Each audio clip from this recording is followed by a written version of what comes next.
Welcome to today's deep dive. Yeah. We're going to be unpacking a really, really tough issue. Prostitution in the Philippines.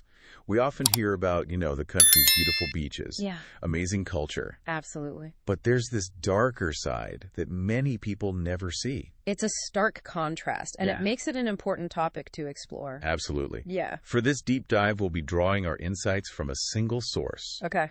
A YouTube video titled Prostitution, the Dark Side of the Philippines by the Global Travel Network channel. Okay. Right from the start, the video hits you with this juxtaposition of everyday Filipino life. Yeah. Women going to work, going to school, just hanging out with the reality of exploitation that just lurks beneath the surface. Yeah, it really makes you think how many of those smiling faces are masking a much more difficult reality. Yeah, it's a powerful image. The video doesn't waste any time getting to the heart of the matter. Right. Poverty. It's the driving force behind so many women being forced into this life. You can see how someone struggling to survive might grasp at any opportunity. Exactly. But what's really disturbing is how the video highlights the tactics used to exploit that desperation. Deliberate deception. Right. Criminal organizations use fake job offers. Oh, wow. Promising legitimate work, like as waitresses or spa workers, you name it. Oh, yeah. But these promises are just bait to lure women into a trap. It's awful. Yeah. The video tells the story of Maria, a 24-year-old who was promised a waitress job. Right. She left her province hoping for a better life. Yeah. Only to be forced into prostitution. It's just heartbreaking. And her story, though, isn't unique. No, it's not. The video suggests that tactics like this are widespread, Yeah. trapping countless women in a horrific situation. It's a systemic problem, and in recent years, it's been exacerbated by the rise of POGOs. POGOs. Can you explain a bit more about what POGOs are and how they're connected to this issue? Oh, sure. Yeah. Essentially, POGOs are online gambling companies. Okay. Catering to Chinese clientele. Right. Because gambling is illegal in China itself. I see. The Philippines has become a hub for these operations. Yeah. And with them has come a surge in demand for prostitution. So it's not just a few bad apples. Right. But a whole industry fueling this exploitation. Yeah. The video mentions a police raid on a POGO hub in Pasay City. Yeah. That's truly shocking. They discovered 80 rooms. 80 rooms. 80 rooms full of women. Wow. Being forced into prostitution. Okay. Filipinas, Vietnamese, Chinese, even Korean women. It's hard to fathom the scale of exploitation happening in a single location. Yeah. It paints a grim picture of organized crime at work. It does. The video also mentions a raid in Parañaque City. Okay. Where police arrested a Chinese man and his Filipino partner. Right. Who were running a prostitution ring that sent women to high-end hotels and casinos. It wasn't just a small-time operation. No. The police seized firearms laptops, a significant amount of money. Wow. Evidence of a highly organized criminal enterprise. Wow, that's scary. Yeah, it makes you wonder about the reach of these networks, both within the Philippines and internationally. It's easy to assume that this is all about foreign sex tourists. Yeah. But the video challenges that assumption. It points out that there's a significant domestic market for prostitution as well. Okay. For example, there was a raid on a Chinese-operated brothel that catered exclusively to Chinese clients. So we're talking about a problem that's woven into the fabric of Philippine society itself. Yes. The video mentions another tactic used by traffickers. That seems especially insidious, the debt trap. The way it works is that women are charged exorbitant fees for everything. Oh, wow. Transport, housing, food, you name it. Oh, geez. These costs are deliberately inflated, making it almost impossible for the women to ever pay off their debt. It's a trap. Yeah, they're essentially trapped in a cycle of exploitation. And you can see how this would be particularly effective. Yeah. Against women who are already struggling financially. Oh, absolutely. Desperation makes them more likely to accept these terms. Right. Even if they seem too good to be true. It's a vicious cycle that preys on the most vulnerable. Yeah, and the impact goes far beyond the physical abuse. Right. The psychological scars can last a lifetime. Trauma, fear, PTSD. It's all part of the hidden cost of this exploitation. The video tells the story of Anna, who endured unimaginable abuse while trapped in a POGO hub. It's just awful. Yeah. Her story is a stark reminder of the lasting psychological impact these experiences have. Right. It took years for her to even begin to recover. Oh, wow. And she's not alone. Right. The video highlights the work of support groups who are helping women like Anna heal and rebuild their lives. That's good. But the road to recovery is long and difficult. Yeah, for sure. Yeah. It's heartbreaking to think about the scale of suffering involved. It is. Sounds like the Philippine government is taking action against this issue, though. They are. Okay. The video mentions a number of government agencies involved in combating prostitution and trafficking. Yeah. The Department of Justice, the Philippine National Police. Okay. They're conducting raids, arresting traffickers, and strengthening laws. Oh, it's a start, I guess. Yeah, it's a constant battle, though. And I imagine there are challenges. There are. In trying to dismantle these deeply entrenched networks. Absolutely. Yeah. Corruption is a major obstacle. Right. And these criminal organizations are adept at finding ways around the law. They always seem to be one step ahead. Yeah. The video then takes us to Angeles City, which is known for its nightlife and walking street. Yeah. But as we dig deeper, a much darker reality emerges. What's particularly disturbing about Angeles City is the prevalence of underage girls being forced into prostitution. That's terrible. The video details recent rescues of young girls from deplorable conditions in bars. Awful. It's a stark reminder that this isn't just about adult women making choices. Right. We're talking about children being robbed of their innocence and subjected to horrific abuse. It's terrible. Yeah. And it sounds like the tactics used in Angeles City are similar to what we've seen elsewhere. They are. Deceptive recruitment, promises of good jobs that turn out to be lies. Right.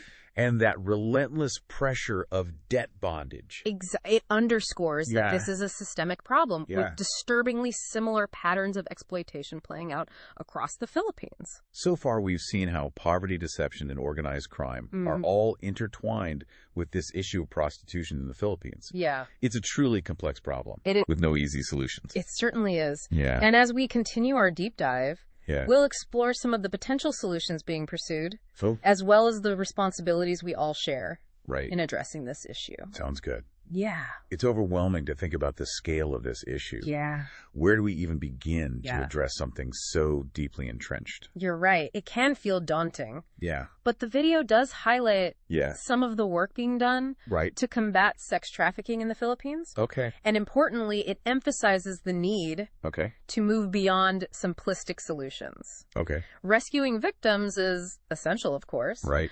But it's only one piece of a very complex puzzle. The video mentions that the Philippine government is stepping up its efforts. Yes. Involving agencies like the Department of Justice and the Philippine National Police. Right. They're conducting raids, arresting traffickers. Yes. And trying to strengthen laws. What kind of impact are those efforts having? It's encouraging to see the government taking this seriously. Yeah. But, as the video points out, these criminal networks are incredibly adaptable. Right. Plus, corruption can create roadblocks that make it hard to fully dismantle these operations. So it's like pushing a boulder uphill. Exactly. You might make some progress. Right. But it's a constant struggle against deeply ingrained forces. Exactly. That's why the video stresses the importance of demand reduction. Okay. It's about tackling the root causes of the problem. Okay. Not just the symptoms. What would that look like in practice? Well, where do you even start with something like that? It's multifaceted. Okay. It involves challenging societal attitudes that condone or normalize prostitution.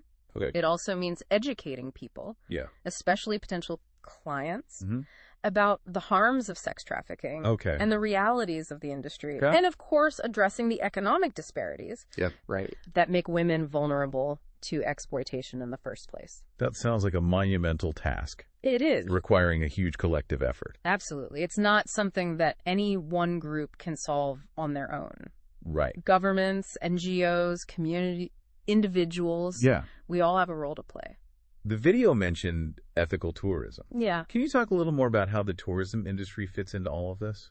The tourism industry has a responsibility to be aware of these issues and to actively combat them. Yeah. Sadly, some destinations have become known for sex tourism. Right. And that can inadvertently create a market for traffickers. Right. But there's also a growing movement within the industry to promote responsible travel practices. What would that involve?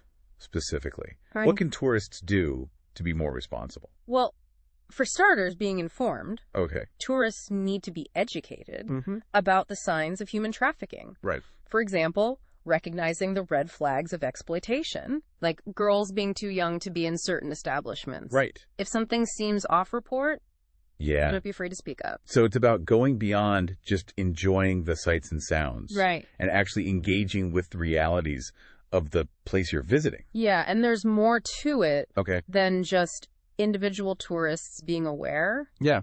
Hotels and tour operators can play a huge role by training their staff to recognize and intervene in potential trafficking situations. There are also certifications and awards for businesses that demonstrate a commitment to ethical tourism practices. Supporting those businesses with your dollars is another way to make a difference. It sounds like even within the tourism industry, there's a real push to move beyond don't ask, don't tell mentality. Yes, and that's encouraging. Yeah. It's about traveling with your eyes open. Right. Being mindful of your impact. And ensuring your tourism dollars don't contribute to exploitation. This all ties back to something the video really emphasizes. That contrast between the surface image of the Philippines and the suffering that many women endure. That juxtaposition is key. Yeah. The video starts by showing us these seemingly happy Filipinas. Right. But then it peels back the layers to reveal the desperation and the exploitation that exists beneath the surface. It's powerful. It's a call to go deeper, to question our assumptions. Right. And to challenge the narratives that we might unknowingly perpetuate. We've talked about the factors that drive prostitution in the Philippines, the horrific toll it takes on victims, and the challenges of finding solutions. Yeah. But there's still a big question looming. Okay. What can we as individuals who are not directly involved in this situation actually do? It's a question we should all be asking ourselves. What can we do to make a difference? And I think the first step is simple. Awareness. We need to understand the scope of the problem, the tactics used by traffickers, and the complex realities faced by victims. Knowledge is power. Right. Exactly. The more we know, the better equipped we are to make informed choices. Yes. But what are some concrete actions people can take? Beyond just being aware of the problem? Well, awareness is just the beginning. Okay. From there, you can explore ways to get involved. Okay. You can support organizations working with survivors of trafficking. Right. Many rely on donations and volunteers. Yeah. You can advocate for stronger anti-trafficking legislation. Right. Either locally or nationally. Right. And as we've discussed, you can choose to travel more ethically, making sure your choices don't contribute to exploitation. The video highlights the vital work of those support groups. Yes. That help survivors heal and reintegrate into society. It's so important. Groups like the one Anna is involved with. Exactly. And remember, even small actions can ripple outward. Yeah. Talking about this issue with friends and family. Sharing information, raising awareness within your own community. Right. These things all matter. Yeah. They contribute to a broader understanding of the problem. Yeah. And that's crucial for lasting change. It's about moving beyond feeling overwhelmed by the problem. Exactly. And finding those concrete points. Right. Where you can make a difference. Yes. And understanding that every effort, no matter how small, can contribute to a larger movement. Right. Ultimately, we need a collective effort Yeah. to challenge the systems that perpetuate exploitation Yeah. and to create a world where everyone can live with dignity and freedom. We've explored some of those collective efforts. We have. And the challenges they face. Yeah. But the video also hints at the role of technology. Right. In this modern form of slavery. That's a crucial point. Yeah. And one we need to delve into further. The video mentions the use of messaging apps like WhatsApp. Yeah. Which are often used by traffickers to advertise services, coordinate with clients. Yes.